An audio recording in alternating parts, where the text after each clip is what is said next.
Hello, everyone. My name is Nick Vinacore. I'm Politico's technology editor in Europe, and I'm thrilled to announce the third edition of Politico's Artificial Intelligence Summit.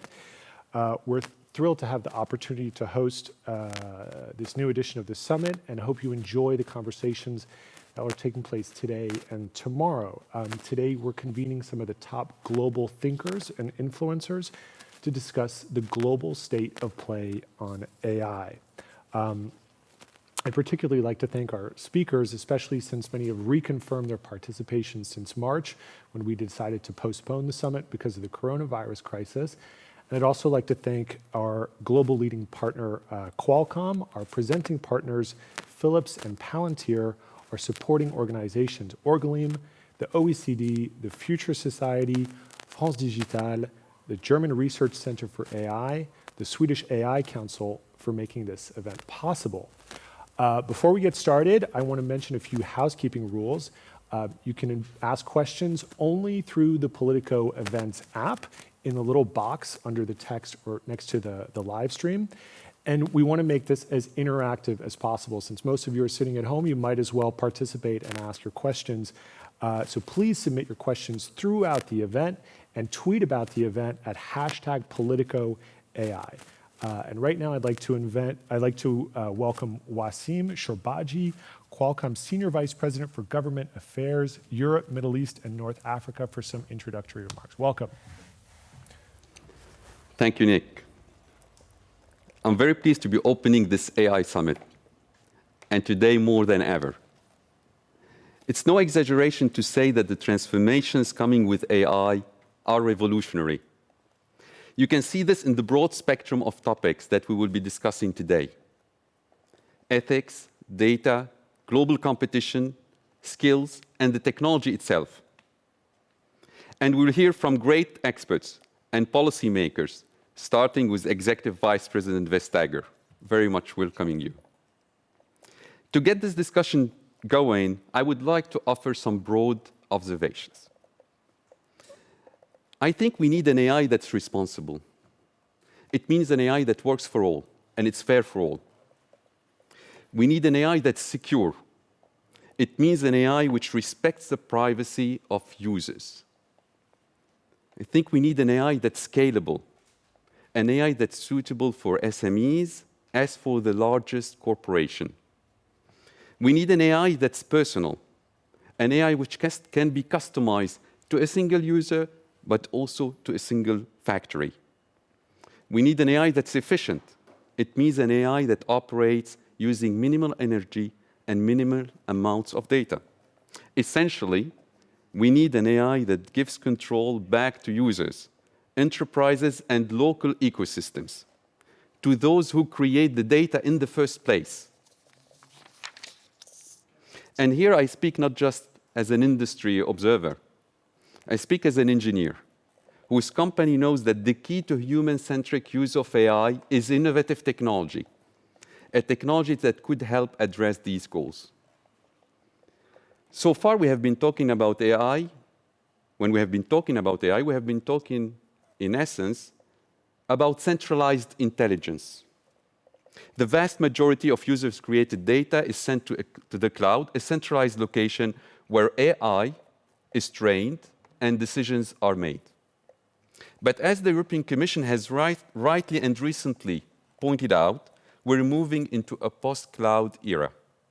Today, 80% of the data is located in the cloud, and more concretely in data centers.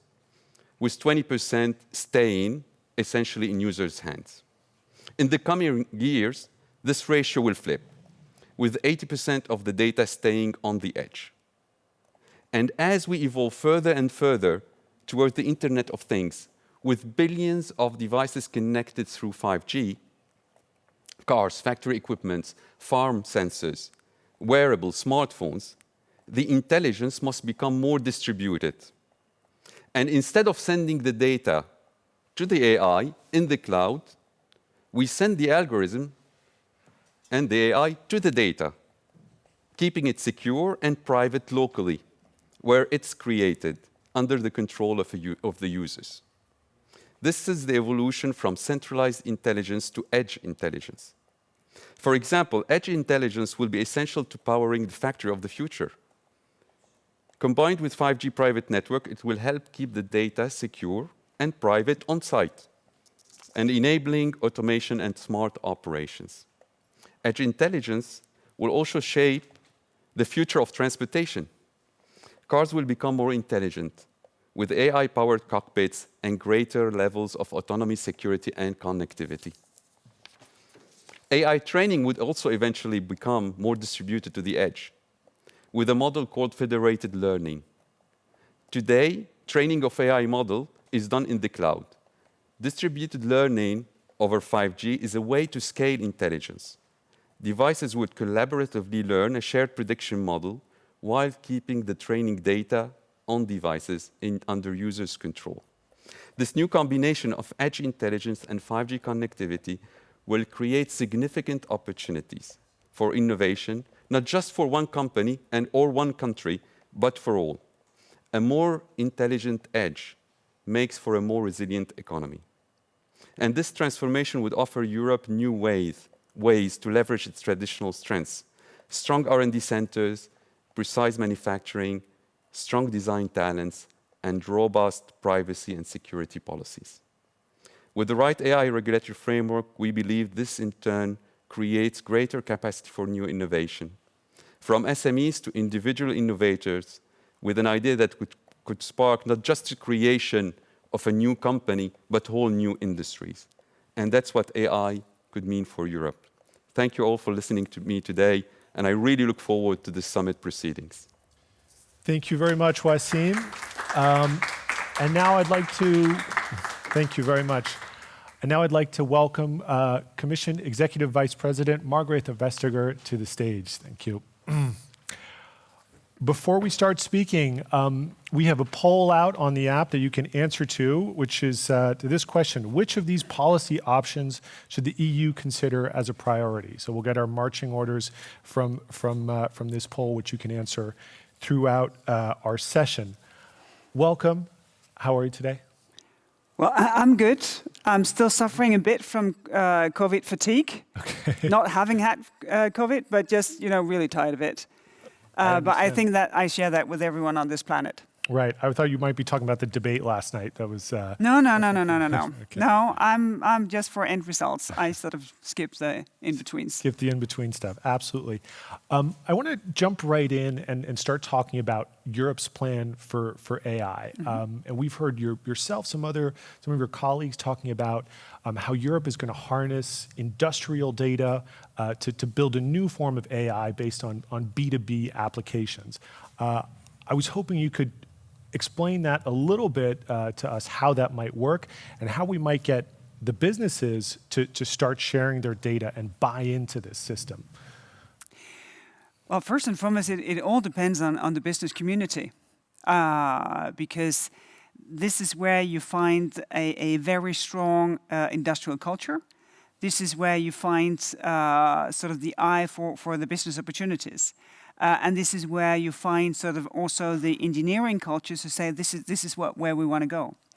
What we can provide is a legal framework that gives legal certainty. Because if the business community is to fully engage, well, then of course they need to know that they can invest. And they need to know where to invest, where there will be no further questions asked. And I think this is very important, because we have had sort of a back and forth between, if you want trust, can you then have innovation? But these are actually two concepts that are completely intertwined. Because if we want fully to embrace artificial intelligence in Europe, we want to trust it. Otherwise, we risk to end up in some horrible sci-fi where everyone is estranged from the society and how things work. Absolutely, we don't want that. Is the idea at the end of the day to get companies like Google, Facebook, SAP to actually share their data with other big corporations out there? Well, that would very much depend on what sort of data, because we will be very careful not to talk about data as just one big thing. Because obviously there are personal data, there are data where sort of digital citizens' right, the GDPR, what will govern that. You have a lot of data sort of in between, and then you would have a lot of industrial data. You'll have data that comes from Internet of Things, all the sensors that will be around us, where you do not have the same concerns as you would have when data can be sort of traced back to you and tell a full story about you. So what we're interested in is, of course, that, for instance, businesses who do business via a platform, that they have their own data and that they can use their own data in order to gain the insights and the power that comes from having their own data and having them available. That would be a very important first step. Okay, well, that's a good insight there. So you mentioned AI we can trust, and that's been the building block here.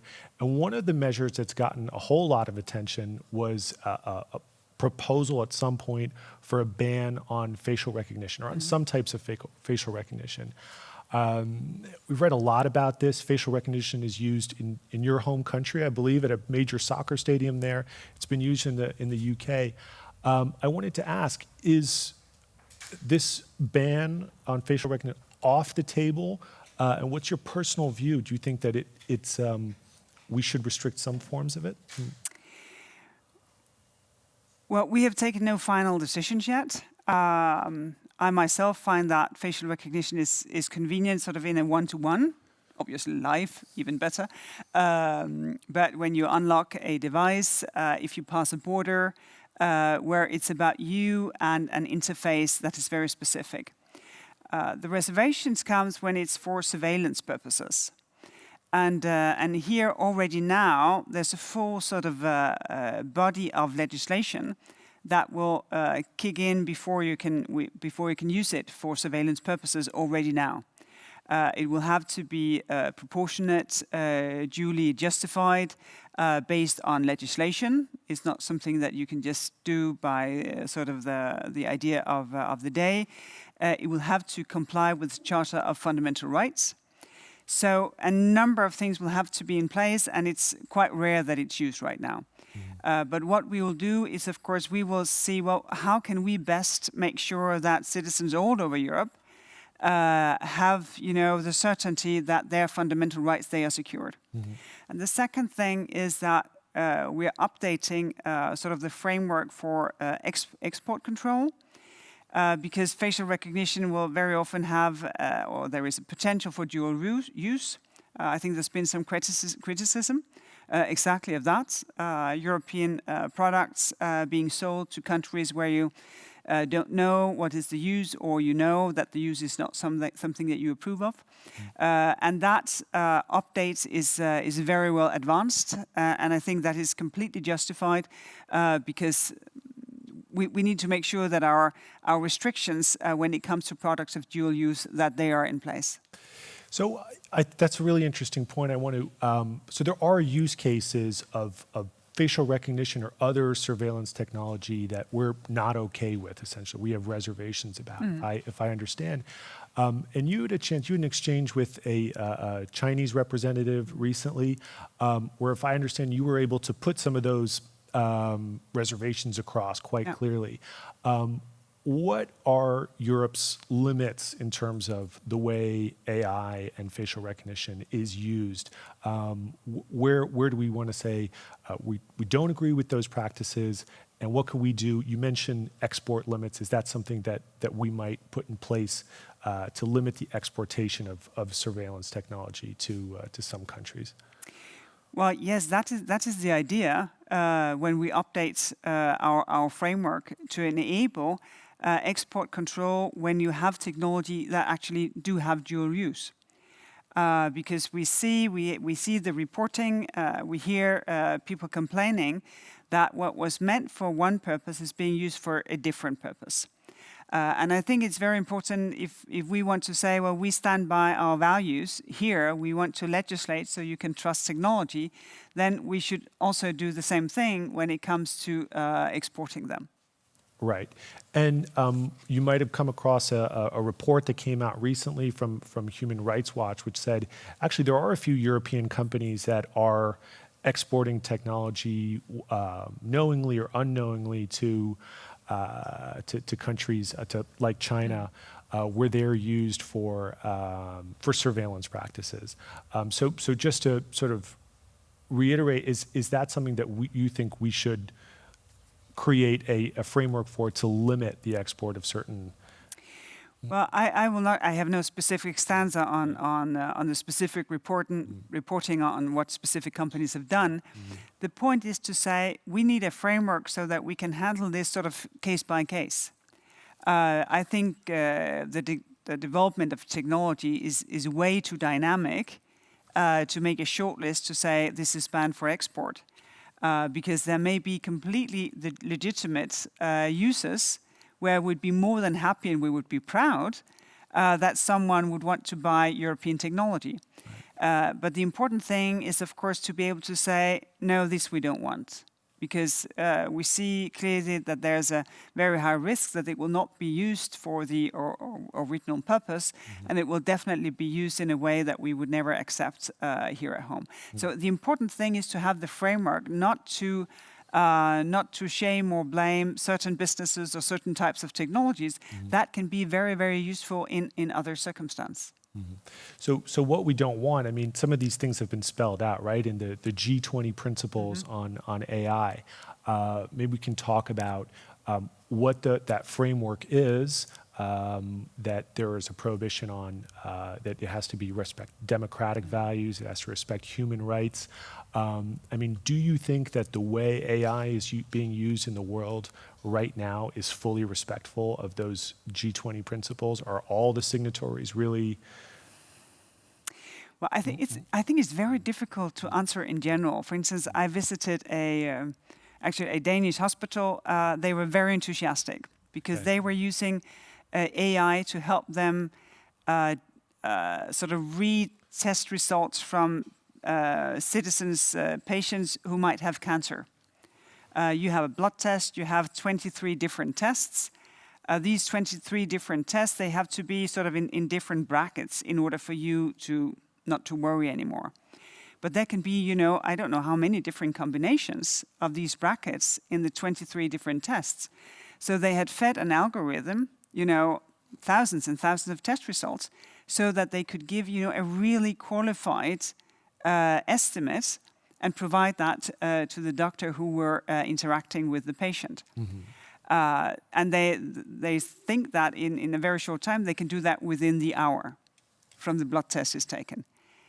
I think that's an excellent example of use of artificial intelligence that gives you everything you would dream of. It gives you access to healthcare of very, very high quality. Right. It diminishes your stress of having to wait. Right. And this is one example. And then you have examples where you say, oh, come on, don't do that. Let's avoid that, yeah. Because you have based that on data that is obviously biased, and it will discriminate. So I think you find everything. And I think this is also why you find the enthusiasm for artificial intelligence, because you can basically imagine it to be used in almost any situation. Absolutely, and I think we're going to hear a lot about the positive uses to the scarier uses of AI. I just want to take a second to remind people who are watching, please ask your questions. We have an open field here. We can take one right now. This is from Hannes Dekesser from Space Tech Partners, who's asking, how do we avoid small and very small companies from falling behind in terms of AI development and work on big data? He says, big corporates have more budget for R&D and AI adoption. Is this going to lead to inequality and unfair competition? Well, that's an excellent point, because in every speech from a commissioner, you will say, "Oh, small and medium-sized businesses, they're the backbone of the European economy." The reason why we say it is that it's the truth. Yeah. So if small and medium-sized companies are not part of our data-driven economy, if they're not part of digitization, then we can have all the talk we will about autonomy, sovereignty, whatever. Then we'll not make it. And this is why, for instance, in the Galileo, there is a special access for small and medium-sized businesses to get data.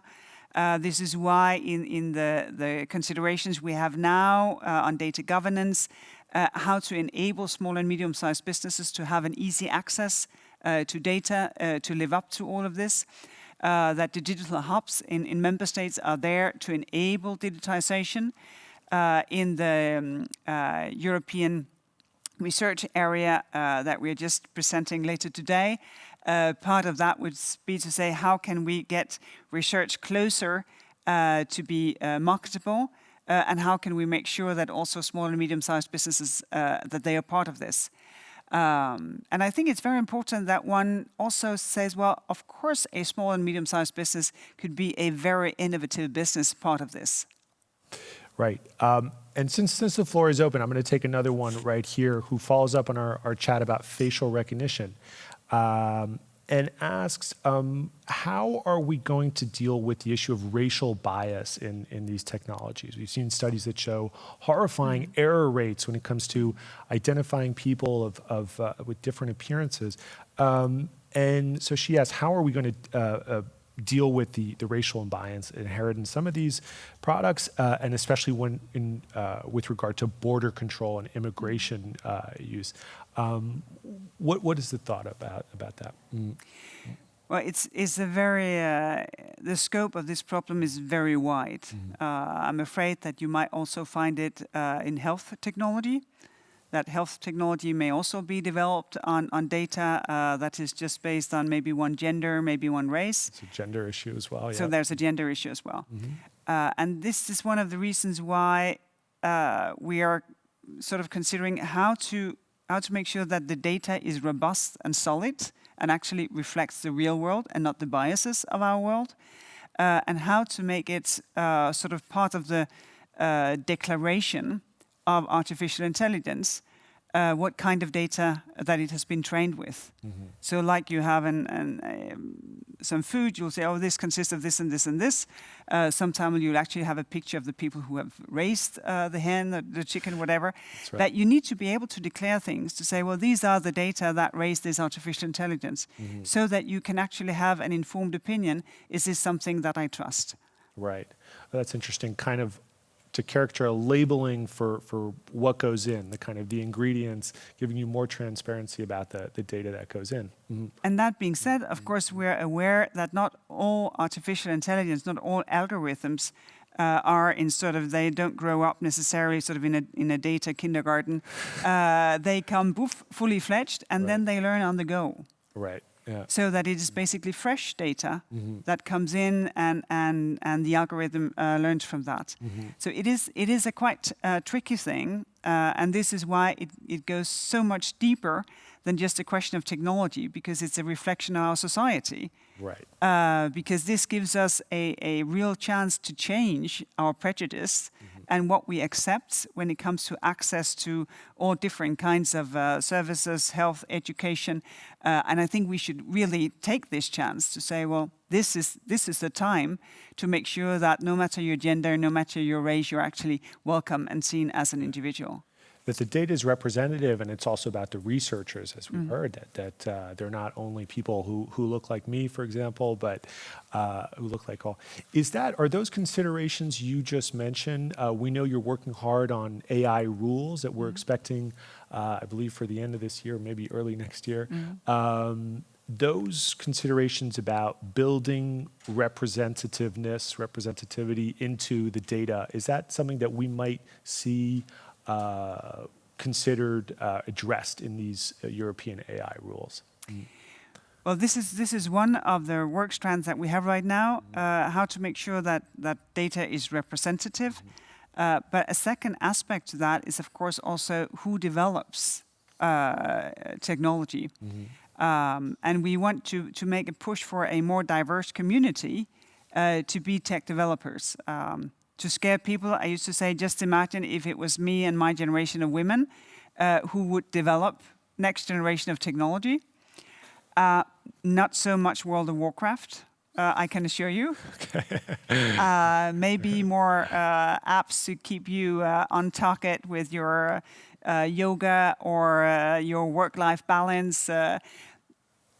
We would never accept it if it was me and my generation of women who were in charge of developing the next generation of technology. Right. And yet, it is as if we're not really sort of engaging in making sure that it's a diverse community that develops technology. And I think we should engage much more, because that is another way, another sort of point of addressing the risk of biases, that you also have a more diverse community to develop. Absolutely. So less violent video games and more inclusive I wouldn't applications. be completely conclusive on that, actually.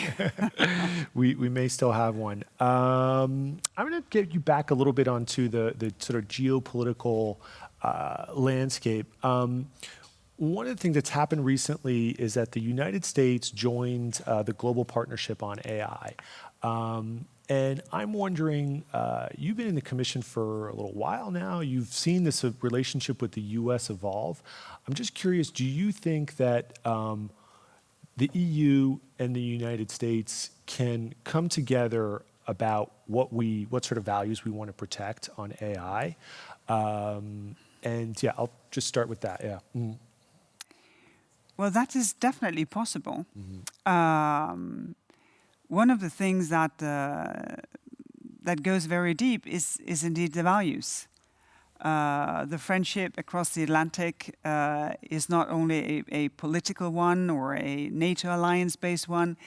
It's also based on the fact that Americans travel here, we travel there. A lot of people would have families on both sides of the Atlantic. So the ties are very deep. And this is why I think it's definitely possible. I think it very much depends on the language, because some scare away when we talk about regulation and framing and say, oh, you're not prone to innovation. I think it's very important to get the framing right, because as said, we think that if we want fully to engage, then we need to be able to trust technology. Otherwise, there is a risk that large parts of citizens, they will just say, you keep it because I don't trust it anyway. Right. One of the big issues is right now the Privacy Shield and the fallout from that legal decision that struck down the data protection deal between the U.S. and the EU. Are you hopeful that a new robust data protection agreement with the United States is within sight? Is that something you think could come about, maybe now or maybe after November, after the U.S. presidential election? Well, just the fact that we had the Privacy Shield, I think, shows our willingness to find solutions. Because obviously, if we put that in place, because we believe that would be the way to do things, because we really think that it is important that data can travel outside of the union, but also come into the union, because there's also an international data economy. My colleagues Vera Jourova and Dieter Reinders, they're working, very, very hard to look at sort of standard contractual clauses, at least for that to step in, at least as an intermediate solution. Okay. They're very ambitious and hope that it can be in place before Christmas, because the situation right now is not sustainable. I've been told that a number of businesses, they sort of say, no, we're not going to send data here or there because we don't have the legal certainty and we don't want to take the risk. Absolutely. And this, we should do our best to enable a secure, trustworthy way of exchanging data, and that obviously is still a priority for us. Absolutely. I think a lot of people will be interested to hear that. Before Christmas, possibly, hopefully, some sort of agreement, because you're right, there's an enormous amount of legal uncertainty right now about data flows. And we've got people's attention. I don't have so much more time, but I'm going to go to our audience. And here is a very serious question about, should the Commission have a larger mandate on export controls? And what additional measures do you think would be needed in light of the US-China strategic competition on technology? Well, that is indeed a big one. Yeah. Well, I think first things first. If we can improve the framework we have so that there will be, real hands-on possibilities to make an export ban, if there is a risk of technology with a dual use being used for something that you really don't want, then better to make it happen than to start a discussion about where should we replace competence to do so. Because in situations like this, speed is much better than a very long discussion, because all kinds of things could happen in between. Absolutely. Again, on this question of how to place yourself, we share, I think, a lot of the fundamentals of the US with friends there, but we may express ourselves in a very different way, because I think it's a very strong European tradition not to say that company or that company should A or B, but instead to have a sort of a more horizontal approach. Take 5G first with the risk assessment of all the different parts of the value chain of 5G, and then developing the toolbox with member states to be able to deal with those risks. I think we completely share the fact that 5G will have to be secure. Right. And, full stop, no but, it will have to be secure, because it will be the backbone of our sort of industrial B2B technological development in the years to come. Right. Just another one from here. We mentioned some of the fascinating applications that our AI is going to have. Here's a question about things that might be of more concern. How would you, this is from Mark Rotenberg, who's writing in and asking about social scoring. We know that in China, this is a practice that AI is used for, to give people social scores for various infractions they make. Do you have a personal feeling about that, about whether that would fit into our value system or not, social scoring? Well, I cannot imagine how it would fit in here. Yeah. Of course, we all, as individuals, we have a relationship with one another. Yeah. But the idea that you would formalize that from a government point of view, no, I definitely don't think that it fits in here. Just rerun the discussions we had with the apps to help us trace coronavirus. Right. I think that's a very clear indication that thank you, but no thank you. Yeah. That being said, to my surprise, people accept quite a lot of data transfer to private companies. Right. But that's again my personal taste. I would prefer to stay, secluded, both private and publicly, because that gives a different frame for sort of the freedom of movement and of being. Absolutely. And you've looked into that quite a bit too, how our personal data gets moved over.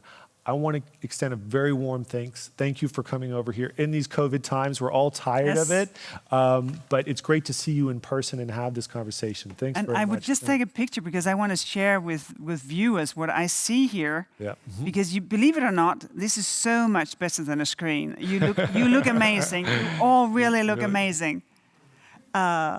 Because here we do. There is a kind of feedback. There is. It's a whole different feeling in real life. In real life. Yeah, that's the new technology that we're interested in. Thank you very much. It was my pleasure being here. Thank you for hosting this. All right, great. Okay, now thank you very much.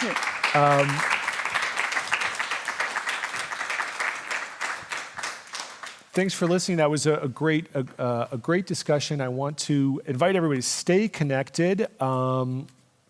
And do check in on our poll. I don't know if we have the poll results yet, or where I can see them really, but down here, nope, I don't see the poll quite yet. But that's That's all right. I'm going to start to introduce the next session. No, we're going to go on for a little bit.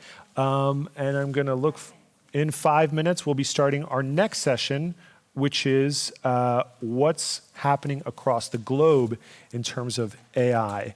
And I'm just going to remind you what the poll is about. The poll is about which of these policy options should the EU consider as a priority. And you have a great audience here because this is really the person who might decide. The options are, should we ban certain types of facial recognition? Should we restrict exports of sensitive AI technology? Should we create common industrial data spaces? Or should we foster EU tech champions by changing competition rules? Now, I'm aware we're working on all these subjects at the same time. We're going to see which one is the most important to the people watching. Thanks very much, and we'll see you in a second.